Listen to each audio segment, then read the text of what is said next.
भाई पटेल नाम कहलाता था सरदार। कृषक कार्मिक जनगण से था उसको प्यार अपार। अखिल देश ने उसे रहनुमा किया था स्वीकार। गांधी बापू का शिष्य, सत्य अहिंसा का अवतार, किंतु एक भारत करने को धर लेता हथियार। लौह पुरुष संबोधन था वो लोहे की दीवार। तेज पुंज तुम, शक्तिपीठ तुम, बल का सागर अपरंपार। ऋणी देश का नम्र नमन तुम स्वीकारो सरदार।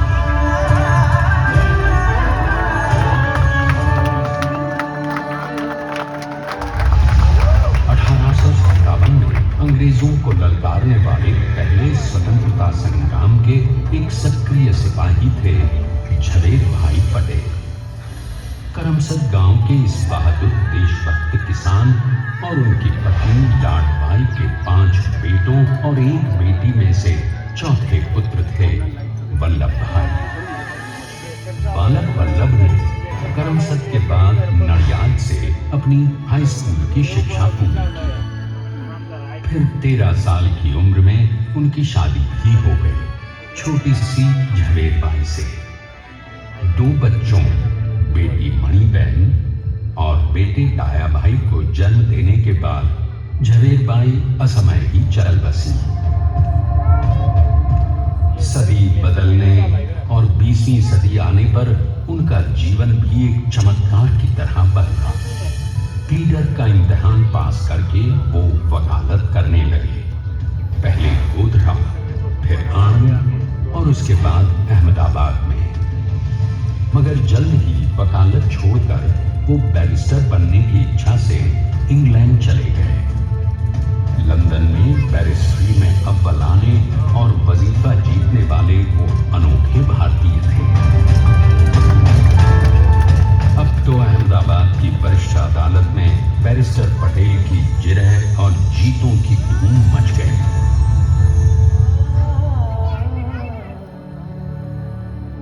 तभी एक युग पुरुष ने वल्लभ भाई के जीवन की धारा ही बदल दी। दक्षिण अफ्रीका में सत्याग्रह के अहिंसक अस्त्र से गोरे शासकों को सबक सिखाकर भारत वापस आए बैरिस्टर मोहनदास करमचंद गांधी से मिलकर वल्लभ भाई ने अपने कुछ वर्षों से सीखे विदेशी व्यवहार और संस्कार हमेशा के लिए त्याग दिए और अब वो अपने खेड़ा के किसानों को हक दिलाने के लिए बापू के साथ आंदोलन में कूद पड़े। अब उनके पैरों में जूते नहीं, गांवों की धूल थी। हृदय में भारत भूमि की शस्य श्यामला धरती।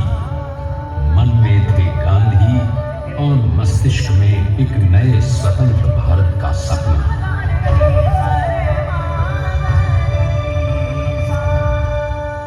तभी बारडोली के मजबूर मजलूम किसानों की यातना का समाचार उनके पास पहुंचा। तुरंत वल्लभ भाई वहां पहुंचे और यूं शुरू हुआ भारत का सबसे बड़ा और सफल किसान आंदोलन बारडोली। वल्लभ भाई ने बारडोली के 87,000 किसानों को ऐसा अटल अडिग अचल मनोबल दिया कि अंग्रेजी सरकार हिल गई और 1 बरस के बाद उनका लगान माफ कर दिया गया। अब तो पूरे देश में लोग वल्लभ भाई के नाम की कस्में खाने लगे। स्वयं महात्मा गांधी ने कहा, अब वल्लभ भाई मेरे शिष्य या साथी नहीं, सारे देश के सरदार हैं और देश को मिल गया एक अनोखा असरदार सरदार।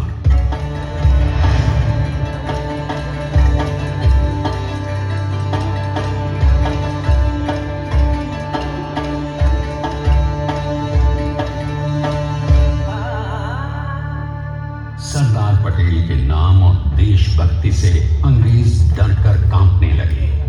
1930 के नमक सत्याग्रह और दांडी कूच में वो बापू से भी पहले गिरफ्तार किए गए। तो सन 1932 में फिर उन्हें बापू के साथ ही जेल में 2 सालों के लिए डाल दिया गया। मगर आजादी के दीवानों को, स्वतंत्रता के परवानों को कौन गिरफ्तार कर पाया है? जेल से छूटते ही सरदार को कांग्रेस के नए राष्ट्राध्यक्ष पद पर चुना गया और उनकी सरपरस्ती में राष्ट्रवादी भारतीयों ने तमाम ब्रिटिश सूबों में जीत हासिल कर वहां अपनी स्थानिक सरकारें बनाई। किंतु सरदार का सपना केवल सरकार बनाना नहीं था। उनका स्वप्न तो था एक ऐसे नए भारत का जहां हर रंग, हर रूप, हर जात, मजहब, तबके का हिंदुस्तानी एक साथ मिलकर एक ऐसा नया भारत बना सके जहां पूर्ण स्वराज के साथ सारे समाज को गरीबी, अशिक्षा, छुआछूत से भी आजादी मिल जाए। इसकी पहली रणनीति थी भारत को अंग्रेजों की गुलामी से आजादी, ताकि भारत के लोगों की अपनी सरकार सबके साथ और सबके विकास के लिए काम कर सके। बापू की अगुवाई में अब देश ने अंग्रेजों को अंतिम चेतावनी दे दी, करेंगे या मरेंगे, क्विट इंडिया, अंग्रेजों भारत छोड़ो। बस फिर क्या था, संघर्ष की रणभेरी बजी। 3 सालों के लिए सरदार पटेल को भी सत्याग्रही नेताओं के साथ जेल में ठूंस दिया गया। 2 सालों के बाद अंग्रेजों को बापू के सभी शिष्यों और साथियों को छोड़ना पड़ा।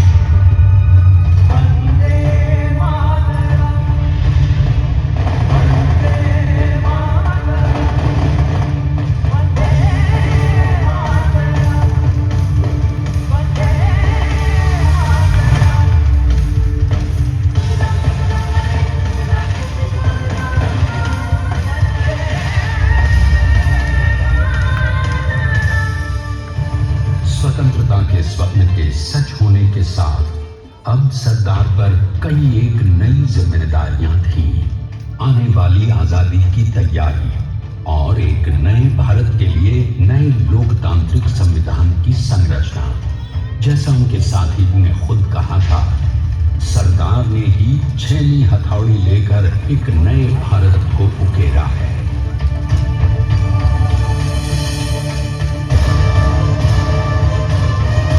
स्वाधीनता तो प्राप्त हुई, लेकिन खंडित भारत में भी उठते विभाजनवादी अंधकार को अभी दूर करना था। जब देश के खंड खंड होने का भय उत्पन्न होने लगा, तो सरदार ने निर्भय होकर खुद अपनी केंद्र सरकार और साथियों को भी चुनौती दे डाली और जम्मू कश्मीर को बचाने के लिए सारे देश का आकाश वायुयानों से भर गया।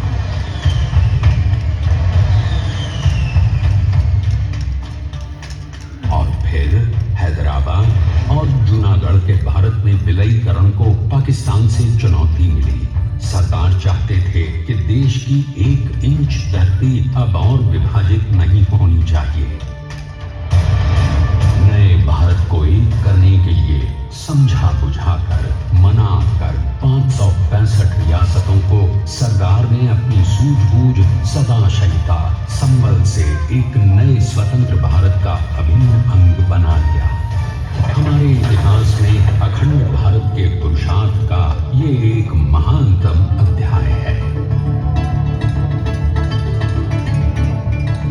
जैसा उन्होंने स्वयं कहा था, हमें नए धागों को पुराने ताने बाने में ऐसे पिरोना है कि एक दूसरे में गुंथ जाएं और बेहतरीन बनावट वाला एक नया भारत उभर कर सामने आ सके। अंततः अपने वज्र दृढ़ संकल्प से एक नया विराट विशाल एक भारत श्रेष्ठ भारत बनाकर दिखा ही दिया सरदार ने। संसार के सबसे बड़े प्रजातंत्र के शिल्पी को प्रणाम करने के लिए देश ने बनाया है ये समर्थ स्मारक। स्वाधीन भारत को समर्थ भारत में बदलने वाले सरदार पटेल को समर्पित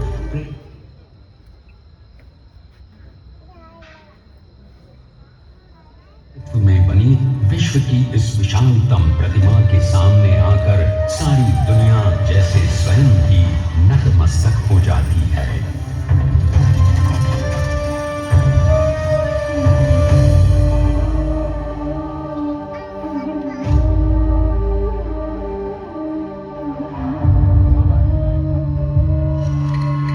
देश को बना गया वो अमित अटल,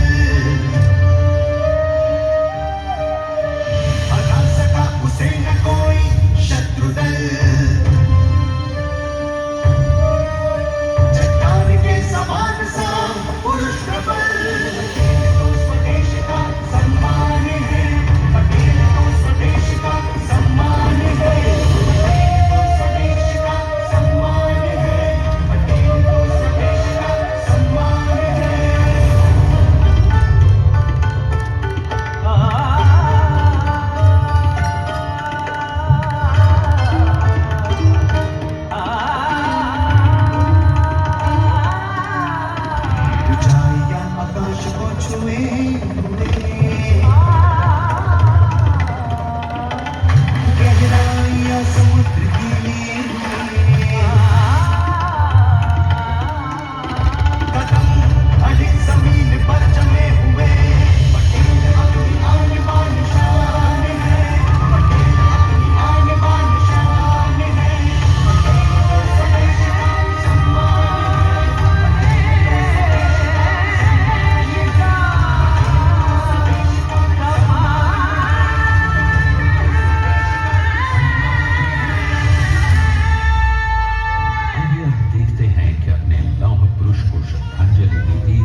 संगठित करने के असंभव कार्य को संभव कर दिखाया।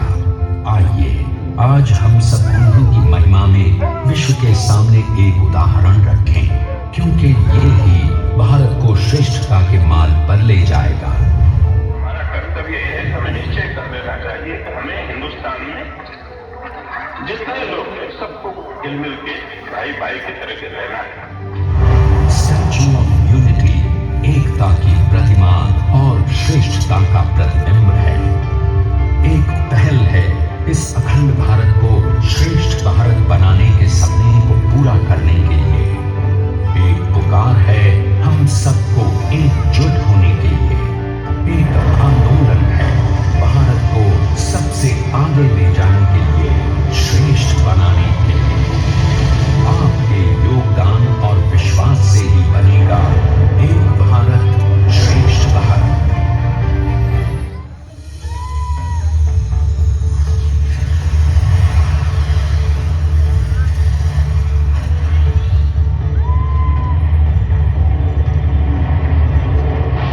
Please stand up for the national anthem.